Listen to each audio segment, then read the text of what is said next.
আজকে যে মুভিটা এক্সপ্লেন করতে চলেছি এই রকম লেভেলের মুভি আগে বাংলায় কখনো দেখা যায়নি। আফ্রিকার ভয়ঙ্কর জঙ্গল হোক কিংবা বিশাল বড় অ্যানাকন্ডা সাপের মুখে পড়া, এমন ভয়ঙ্কর জঙ্গল যেখানে একটা ছোট পোকার কামড়েও মানুষের মৃত্যু হতে পারে। সোনার শহর, এটা নাকি সত্যিই রয়েছে, তবে কোথায় কিভাবে যাওয়া যায় তা সঠিক কেউই জানে না, কিন্তু এরা সেখানে পৌঁছেছিল। কিন্তু শোনা যায় যারা এর খোঁজ পেয়েছে তারা হয়তো ফিরে আসেনি, নয়তো পাগল হয়ে গেছে। একটা ভয়ঙ্কর অ্যাডভেঞ্চার মুভি এক্সপ্লেন করতে চলেছি যার নাম অ্যামাজন অভিযান।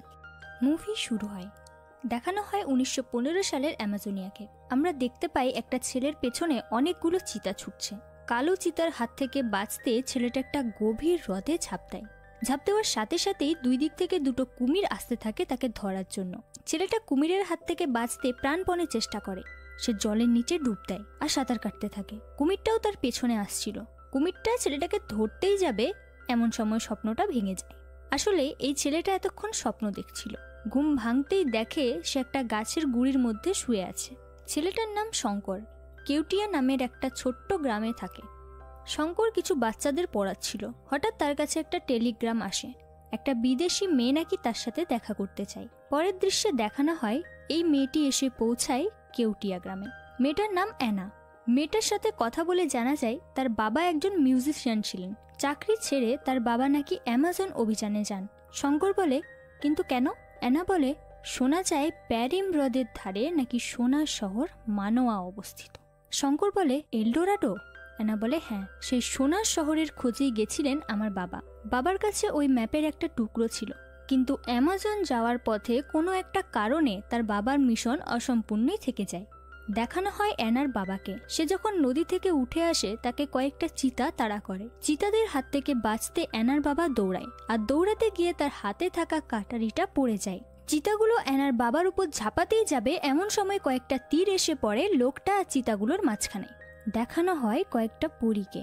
এই পরীগুলোকে দেখে চিতাগুলো চলে যায় আর লোকটা জ্ঞান হারায়। এরপর দেখানো হয় অ্যানাকে। সে বলে বাবার শরীর হলুদ হয়ে গেছিল, সাথে জ্বরও ছিল। বাবার এক চেনা বন্ধু চিকিৎসা করে তার বাবাকে সারিয়ে তোলে। শঙ্কর বলে, এই কথাগুলো বলতে তুমি এত দূর থেকে এসেছো, কিন্তু কেন? অ্যানা বলে, আমাকে সাহায্য করো, আমি তোমার ব্যাপারে পড়েছি, তুমি সত্যিকারের একজন অভিযাত্রী। তোমাকে সঙ্গে পেলে আমার বাবার স্বপ্ন পূরণ হবে শঙ্কর। তোমার ইচ্ছে করে না সোনার মাটির দেশ দেখতে? একসময় শঙ্কর রাজি হয়ে যায়। সে তৈরি হয়ে নেয় অ্যামাজন অভিযানে যাওয়ার জন্য। তারা প্রথমে অ্যানার বাড়িতে যায় তার বাবার কাছে। দেখানো হয় অ্যানার বাবাকে। এনার নাম মার্কো। মার্কো যেহেতু তার মিশন সম্পূর্ণ করতে পারেননি, তাই সে নেশায় আসক্ত হয়ে পড়ে। শঙ্কর মার্কোকে অনেক বুঝিয়ে রাজি করায়। তারপর তারা পাড়ি দেয় অ্যামাজন অভিযানে। তারা পৌঁছায় সাও পাওলোতে। রিও টিয়েট নদীর ধারে আমাদের প্রথম ক্যাম্প হবে। মার্কো তার একটা পুরনো বন্ধুর কাছে যায় আর 3টে ঘোড়া নিয়ে অ্যামাজনিয়ার উদ্দেশ্যে বেরিয়ে পড়ে। জলাভূমি, সবুজ ঘাসে মোড়ানো উপত্যকা পেরিয়ে তারা পৌঁছায় গভীর জঙ্গল বা রেন ফরেস্টে। সেখানে তারা কিছুক্ষণ থেমে আবার বেরিয়ে পড়ে। ঘোড়া ছুটেই চলেছে। হঠাৎ এক জায়গায় এসে থমকে যায় তারা দেখে সেখানে রয়েছে একটা সরু কিন্তু বিশাল গভীর একটা নদী। তারা কিছুটা দূরে গিয়ে খুব জোরে ঘোড়া ছুটিয়ে লাফ দিয়ে পার করে ফেলে নদীটা। এরপর তারা এসে পৌঁছায় রিও টিয়েট নদীতে। পরের দিন রিও টিয়েটের ক্যাম্প ছেড়ে আবার বেরিয়ে পড়ে কুয়াভা ভারেজা গ্র্যান্ডে পৌঁছানোর জন্য। সেখানে একটা গুহাতে তারা দ্বিতীয় ক্যাম্প করে। রাতে যখন তারা ঘুমিয়েছিল, হঠাৎ কিছু শব্দে শঙ্কর আর মার্কোর ঘুম ভেঙে যায়। তারা এদিক ওদিক মশাল নিয়ে খুঁজলেও কিছু দেখতে পায় না। কিছুক্ষণ পর হঠাৎ মার্কোর চোখে পড়ে তারা যে গুহাটাতে আছে তার ওপরের দিকে কয়েকশো বাদুড় ঝুলে আছে। একটা বাদুড় অ্যানার গায়ে পড়ে আর অ্যানার শরীর থেকে রক্ত খেতে থাকে। সেটা শঙ্কর দেখতে পায় আর গুলি চালাতেই যায়, কিন্তু মার্কো তাকে থামিয়ে দেয়। তারা যখন ওপরের দিকে তাকিয়ে দেখছিল তখন মার্কো হঠাৎ শঙ্করের দিকে বন্দুক তাক করে। শঙ্কর অবাক হয়। সে না বলতে থাকে। ঠিক তখনই একটা সাপ শঙ্করের গলার কাছ দিয়ে চলে যায়। মার্কো গুলি করে সাপটাকে মেরে ফেলে আর গুলির আওয়াজে বাদুড়গুলো সব উড়ে যায়। শঙ্করের হাতে থাকা মশালটা ছুড়ে দেয় ওপরের দিকে আর গুহাতে আগুন ধরে যায়। বাদুড়গুলো উড়ে এসে অ্যানাকে কামড়াচ্ছিল, তাই মার্কো অ্যানার ওপর শুয়ে পড়ে আর তার ওপর শুয়ে পড়ে শঙ্কর। পরের দিন তারা আবার বেরিয়ে পড়ে। কিছু দূর গিয়ে তারা দেখতে পায় একটা বিশাল লম্বা ও পুরনো সেতু। সেতুর নিচে রয়েছে এক বিশাল গভীর নদী। সেখানে যদি কেউ একবার পড়ে তার মৃত্যু নিশ্চিত। শঙ্কর বলে, সেতুর দড়িগুলো লিয়ানা গাছের ঝুড়ি দিয়ে তৈরি, যখন তখন ভেঙে যেতে পারে। এটা দিয়ে যাওয়া ঠিক হবে না। মার্কো বলে, এটা ছাড়া আমাদের কাছে আর কোনো উপায় নেই। মার্কো অ্যানাকে বলে, অ্যানা তুমি একেবারেই আস্তে আস্তে এগিয়ে যাও, ঘোড়াগুলো কিছুতেই যেতে চায় না। অ্যানা টেনে টেনে ঘোড়াগুলোকে নিয়ে এগিয়ে যাচ্ছিল। হঠাৎ তার একটা ঘোড়া ভয় পেয়ে লাফ দেয়, আর যেহেতু সেতুটা খুব পুরানো ছিল তাই ঘোড়ার লাফ দেওয়াতে সেতুর কিছুটা অংশ ভেঙে যায়, আর অ্যানা সেই ভাঙা সেতুতে ঝুলতে থাকে। অ্যানার পেছনে আসছিল মার্কো, আর তার পেছনে শঙ্কর। মার্কো তাড়াতাড়ি আসার চেষ্টা করতেই তার পায়ের কাছের কিছুটা অংশ ভেঙে যায়, আর তারও একটা পা ঢুকে যায়। শঙ্কর সেতুটাকে শক্ত করে ধরে। মার্কো কোনো রকমে উঠে আসে আর অ্যানাকে বাঁচায়। অ্যানা আবার সামনে যেতে শুরু করে আর পৌঁছেও যায়। শঙ্কর মার্কোকে বলে, এবার তুমি যাও। যেহেতু সেতুটা কিছুটা ভেঙে গেছিল তাই মার্কো লাফ দিয়ে ওটাকে পার হওয়ার চেষ্টা করতেই সেতুর দড়িগুলো ছিঁড়ে যায় আর সেতুটাও ভেঙে পড়ে। দুই টুকরো সেতুর একদিকে মার্কো, অন্যদিকে শঙ্কর। শঙ্কর লাফ দিয়ে অপর প্রান্তে সেতুটা ধরে, কিন্তু ততক্ষণে মার্কো সেতুর যে অংশটা ধরেছিল সেটা ভেঙে যায়, আর মার্কো পড়তেই যাবে, শঙ্কর এসে মার্কোর হাতটা ধরে নেয় আর অ্যানাকে বলে দড়ি দিতে। অ্যানা একদিকে দড়িটা তাদের দিকে ছুড়ে দেয় আর অন্যদিকে দড়িটা ঘোড়াগুলোর সাথে বেঁধে দেয়। সেই দড়ি বেয়ে মার্কো আর শঙ্কর উঠে আসে। এইবার তারা পৌঁছায় রাবার ল্যান্ডে। তার একটা ডাক্তার বন্ধুর সাথে দেখা করে মার্কো, তাদের মধ্যে কথাবার্তা হয়।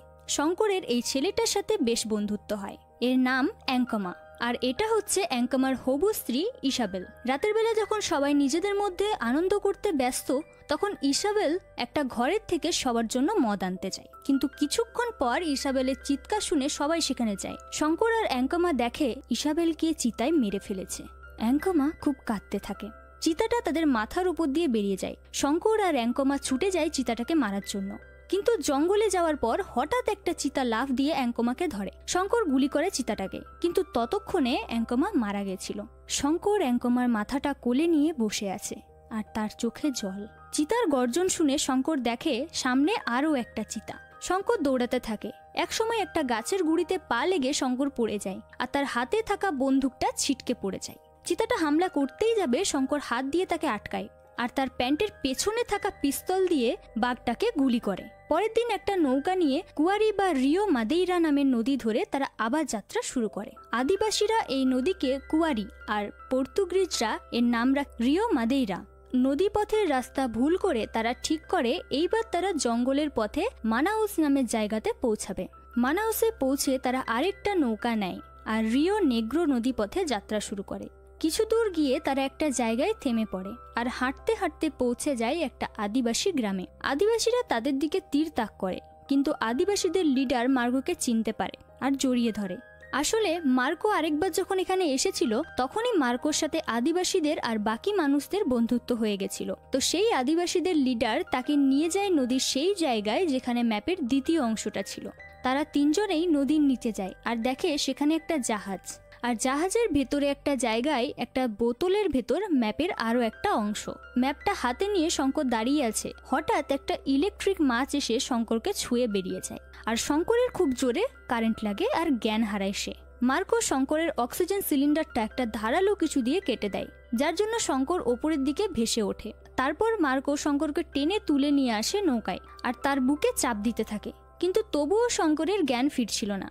মার্কো শঙ্করের বুকে জোরে জোরে মারতে থাকে, মুখের মধ্যে অক্সিজেন ঢোকানোর চেষ্টা করে, তবুও জ্ঞান ফেরে না শঙ্করের। এটা দেখে মার্কোর চোখে জল চলে আসে। অন্যদিকে অ্যানা জাহাজের একটা সিঁড়ি দিয়ে উঠে আসতে গেলে সে পায়ে চোট পায়। তার পায়ের কাছে থাকা বেল্টের মতো একটা কিছু দিয়ে চোট পাওয়া জায়গাটা বেঁধে নেয় আর ওপরে উঠে আসে।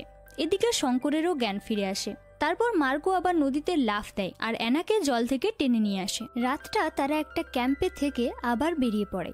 গল্প করতে করতে যাচ্ছিল তারা। হঠাৎ এক জায়গায় একটা বাড়ি দেখতে পায়। সেই বাড়িটাতে গেলে দেখা যায় এটাও মার্কোর একটা বন্ধু। তাদের মধ্যে অনেকক্ষণ কথাবার্তা হয়। লোকটা অ্যানাকে একটা লকেট আর শঙ্করকে তার নিজের একটা ছবি দেয়। কিছুক্ষণ থেকে তারা আবার রওনা দেয় রিও নেগ্রো নদী ধরে। কিছু দূর যেতেই কারা যেন তাদের ফলো করতে থাকে। হঠাৎ গুলি চালানো শুরু হয়। মার্কোর হাতে গুলি লাগে। শঙ্কররাও গুলি চালাতে শুরু করে। দুই তরফ থেকেই গুলি চলে। অপর পাশের লোকগুলো মারা যায়। হঠাৎ নদীর স্রোত বেড়ে যায়। তারা দেখে সামনে ঝর্ণা, কিন্তু নদীর স্রোত এতটাই বেশি ছিল যে তারা নৌকাটা তীরে নিয়ে যেতে পারেনি। তিনজনে নৌকা থেকে লাফ দেয় ঝর্ণার মধ্যে। কিছুক্ষণ পর তারা তীরে উঠে আসে। একটা গুহাতে আশ্রয় নেয় তারা। অ্যানা মার্কোর গুলিটা বের করে দেয়। রাতের বেলা জলের শব্দে শঙ্কর আর অ্যানার ঘুম ভেঙে যায়। এদিক ওদিক দেখলেও তারা কিছু দেখতে পায় না। পরের দিন সকালবেলা তারা মার্কোর আরও একটা আদিবাসী বন্ধুর কাছে যায়। তাদের থেকে একটা নৌকা নিয়ে আবার রওনা দেয় তারা। লাজিনহো, কাবুইরাই, লা, টুকানো নদী পেরিয়ে পৌঁছাতে হবে পিকোদা নেবলিনা পাহাড়ে। এটাই ম্যাপে ছিল। যেতে যেতে তারা ঘুমিয়ে পড়েছিল। হঠাৎ তাদের নৌকা দুলতে শুরু করে। কিছু একটা শব্দে তাদের ঘুম ভেঙে যায়, কিন্তু কিছুই দেখতে পায় না তারা। রাতের বেলা একটা ভাঙা বাড়ি দেখতে পায়। সেই বাড়িটাতে তারা রাত্রেবেলায় আশ্রয় নেয়। বাড়িটাতে ঢুকতেই তারা দেখে ভেতরটা মাকড়সার জাল দিয়ে ভর্তি। এগুলো ছিল ট্যালেন্টুলার জাল। ট্যালেন্টুলা হলো মাকড়সাদের মধ্যে সব থেকে বিষাক্ত প্রজাতির মাকড়সা। অ্যানা জল আনতে চায়, আর এদিকে শঙ্কর আর মার্কো বিশ্রাম করছিল। হঠাৎ ঘরটা ট্যালেন্টুলায় ভরে যায়। অন্যদিকে অ্যানা যে মাচাটার উপর দাঁড়িয়ে জল ভরছিল সেটা দুলে ওঠে। অ্যানা ভয় পেয়ে যায়, কিন্তু কিছু দেখতে না পেয়ে সে আবারও জল ভরতে শুরু করে। এদিকে শঙ্কর আর মার্কো ঘরটার থেকে বেরিয়ে এসে দেখে মার্কোর হাতে ট্যালেন্টুলার লালা লেগে আছে। মার্কো ঘরের ভেতরে যায় তাদের জিনিসগুলো আনতে। ঠিক তখনই অ্যানার চিৎকার শুনে শঙ্কর দৌড়ে যায় অ্যানার কাছে, আর দেখে একটা গ্রিন অ্যানাকন্ডা গাছের মধ্যে পেঁচিয়ে ঝুলে আছে, আর তার মুখের সামনে অ্যানা। শঙ্কর গুলি করলে অ্যানাকন্ডাটা চলে যায়। তারা দৌড়ে আসে মার্কোর কাছে। অন্যদিকে অ্যানাকন্ডাটা অ্যানাকে ছেড়ে মার্কোর কাছে আসে। মার্কোর কাঁধে কামড়ে ধরে পুরো শরীর পেঁচিয়ে ধরে। তখনই অ্যানা আর শঙ্কর এসে পৌঁছায়। শঙ্কর গুলি করতে গিয়ে দেখে গুলি শেষ। ততক্ষণে অ্যানাকন্ডাটা মার্কোর মাথাটা গিলে নেয়, আর মার্কো মারা যায়। শঙ্কর আর অ্যানা কান্নায় ভেঙে পড়ে। জঙ্গলে সমাধি দেওয়া হয় মার্কোকে। অ্যানা বলে, তাহলে এবার আমরা বেরিয়ে পড়ি। শঙ্কর বলে, না, আমাকে একদিন এখানে থাকতে হবে, কিছু ঋণ বাকি থেকে গেছে। অ্যানা বুঝতে পারে যে সাপটার উপর বদলা না নিয়ে শঙ্কর কোথাও যাবে না। তারা প্ল্যান করে অ্যামাজনের সব থেকে বিষাক্ত প্রাণী গোল্ডেন পয়জন ডার্ট ফ্রগ সেটা জোগাড় করে শঙ্কর। এই ব্যাঙের শরীরে এতটাই বিষ থাকে যে একটা ব্যাঙের শরীরের বিষ দিয়ে 12টা মানুষকে মারা যায়। ব্রোমেলিয়াড গাছের পাতা থেকে সেই বিষ সংগ্রহ করে শঙ্কর, আর কাঠ দিয়ে সূচালো তীরের মতো বানায়। বিষটা তীরগুলোর ডোগাতে লাগিয়ে একটা মোটা দড়ির গায়ে লাগিয়ে দেয়। এরপর শঙ্কর অপেক্ষা করে অ্যানাকন্ডার। সাপটা আসতেই কৌশলে শঙ্কর সাপটাকে নিয়ে যায় একটা গাছের কাছে। বুদ্ধি করে তাকে গাছটাতে উঠিয়ে বিষ তীরওয়ালা দড়িটা দিয়ে পেঁচিয়ে দেয়, যার কারণে তীরগুলো অ্যানাকন্ডার গায়ে ঢুকে যায়। সাপটা চিৎকার করে মারা যায়। পরের দিন তারা একটা নদীর ধারে ক্যাম্প করে। তারপরের দিন শঙ্কর দেখতে পায় পিকোদা নেভলিনা পাহাড়, যা কিনা ব্রাজিলের সব থেকে উঁচু পাহাড়। শঙ্কর আর অ্যানা রওনা দেয় পাহাড়ের উদ্দেশ্যে। পাহাড়ের গা বেয়ে উঠতে থাকে তারা। একটা জায়গায় থেমে তারা জল খাচ্ছিল। হঠাৎ একটা পাহাড় দেখে অ্যানা অবাক হয়ে জিজ্ঞাসা করে, ওটা কি শঙ্কর? দেখে চোখ ধাঁধিয়ে যাচ্ছে। শঙ্কর বলে, ওটা সোনায় মোড়ানো পাহাড়, তার মানে আমরা আমাদের লক্ষ্যের খুবই কাছাকাছিই আছি।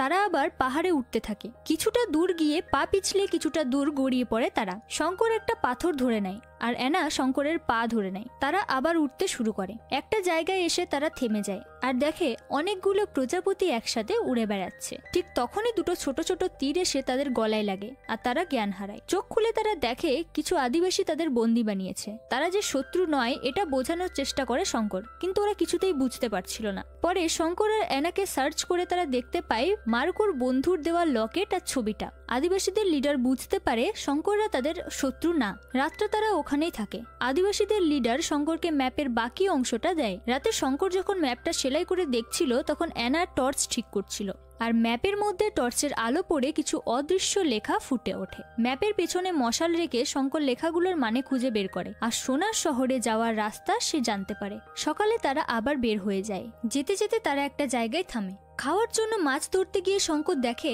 নদীর সব মাছ মারা গেছে, মানে এখানকার জল খুবই বিষাক্ত। তেষ্টার চোটে অ্যানার বারণ করা সত্ত্বেও নদীর জল খেয়ে নেয়, আর জল খাওয়ার সাথে সাথেই বমি করতে থাকে আর জ্ঞান হারায়। অ্যানা নৌকাতে শঙ্করকে নিয়ে যেতে থাকে। কিছুক্ষণ পর শঙ্করের জ্ঞান ফিরে আসে। অ্যানা বলে, এটা ল্যান্ড অফ ডেথ, মানে মৃত্যুপুরী, চলো ফিরে যাই। শঙ্কর বলে, পরাজয়ের থেকে মৃত্যু ভালো। তারা আবার রওনা দেয়। কিছু দূর গিয়ে শঙ্কর কিছু ফল দেখতে পায়। সেই ফলগুলো নিয়ে আসে আর তারা দুজনেই খেয়ে নেয়। কিন্তু কিছু দূর যাওয়ার পরেই শঙ্করের মাথা ঘুরতে থাকে, সব ঝাপসা লাগে। শঙ্কর বলে, মনে হয় খিদের জন্য এরম হচ্ছে। অ্যানা বলে, এবার খুব ঘুম পাবে, কারণ এই ফলগুলো খেয়ে নেশা করে এখানকার মানুষ।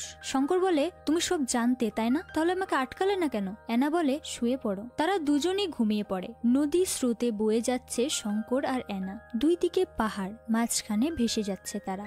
দিন যায়, রাত যায়, নদী পথ আর শেষ হয় না। তাদের আশা কমে আসে, শরীরেও সাথ দেয় না আর। এক সময় তারা একটা সুন্দর জায়গায় এসে পৌঁছায়। তাদের ঘুম ভাঙে আর তারা দেখে সামনে একটা কঙ্কালের মুখের মতো ঝর্ণা, যার দুই চোখ দিয়ে জল পড়ে যাচ্ছে, আর সেই কঙ্কালের মুখটা হলো একটা গুহা। গুহাতে প্রবেশ করে তারা। গুহার ভেতরে দুটো কঙ্কাল দেখতে পায়, মানে এইখান পর্যন্ত কেউ এসেছিল, কিন্তু এরপর আর যেতে পারেনি। গুহার শেষ প্রান্তে গেলে গুহার ওপর থেকে বড় বড় পাথর পড়তে থাকে। কোনো রকমে সেই গুহার রাস্তা পেরিয়ে তারা দেখতে পায় চকচকে সোনার শহর। আনন্দে আত্মহারা হয়ে যায় তারা। জলের মধ্যে লাফালাফি করতে থাকে শঙ্কর আর অ্যানা। এত কষ্ট ত্যাগের পরে তাদের মিশন সফল হয়েছে। আসলেই তারা খুঁজে পেয়েছে সোনার শহর। অ্যানা হাসতে হাসতে কেঁদে ওঠে আর শঙ্করকে জড়িয়ে ধরে। এরপর তারা নদী পেরিয়ে সোনার শহরে প্রবেশ করে। অ্যানা একটা সোনার টুকরো নিজের কাছে রেখে দেয়। আনন্দে তারা চিৎকার করতে থাকে। চারিদিকে ঘুরে বেড়ায় তারা। সত্যি কি অসাধারণ সেই শহর। হঠাৎ সেখানে কিছু কালো চিতা চলে আসে। শঙ্কর আর অ্যানা দৌড়াতে থাকে, আর তাদের পেছনে দৌড়াচ্ছে কালো চিতাগুলো। হঠাৎ পায়ের সাথে পা লেগে অ্যানা পড়ে যায়। চিতাগুলো এগিয়ে আসছে তাদের দিকে। অ্যানা শঙ্করকে বলে, তুমি যাও শঙ্কর। শঙ্কর বলে, না, আমি তোমার সাথেই থাকবো। তুমি এখানে থাকলে আমিও এখানেই থাকবো। শঙ্কর বসে পড়ে অ্যানার কাছে। চিতাগুলো দৌড়ে আসছিল তাদের কাছে। হঠাৎ সেই তীরগুলো এসে অ্যানা আর শঙ্করকে বাঁচায়, যে তীরগুলো মার্কোকে বাঁচিয়েছিল। চিতাগুলো চলে যায়। শঙ্কর আর অ্যানা দেখে তাদেরকে ঘিরে রয়েছে কিছু পরী। পরীদের দেখার পর অ্যানা আর শঙ্কর জ্ঞান হারায়। পরের দৃশ্যে দেখানো হয় অ্যামাজন অভিযান নিয়ে একটা বই লিখেছে শঙ্কর। অ্যানা বলে, তুমি তো সোনার শহরের কথা এখানে লেখনি। শঙ্কর বলে, ওরা আমাদের প্রাণ বাঁচিয়েছে, তাই আমাদের কৃতজ্ঞ থাকা উচিত ওদের কাছে। যদি আমি সোনার শহরের কথা বলতাম তাহলে কিছু লোভী মানুষ অ্যামাজন আর অ্যামাজনের সোনার শহরকে ধ্বংস করে দিত, আর অনেক রক্তপাতও আটকানো যাবে, তাই ইচ্ছে করেই বলিনি আমি। অ্যানা বলে, তাহলে এইবার কি করতে চাও তুমি? শঙ্কর বলে, আমি গ্রামে ফিরে যাব, আমার মায়ের কাছে। অ্যানা এলডোরাডো থেকে যে সোনার টুকরোটা এনেছিল সেটা সে শঙ্করকে দেয় আর বিদায় জানায় শঙ্করকে। তো মুভিটা এখানেই শেষ হয়ে যায়। তো ভিডিওটা ভালো লাগলে একটা লাইক করে দিও, আর এইরকম আরো ভিডিও পেতে আমার চ্যানেলটাকে সাবস্ক্রাইব করে দিও। দেখা হচ্ছে আরো নতুন কোনো ভিডিও নিয়ে। বাই।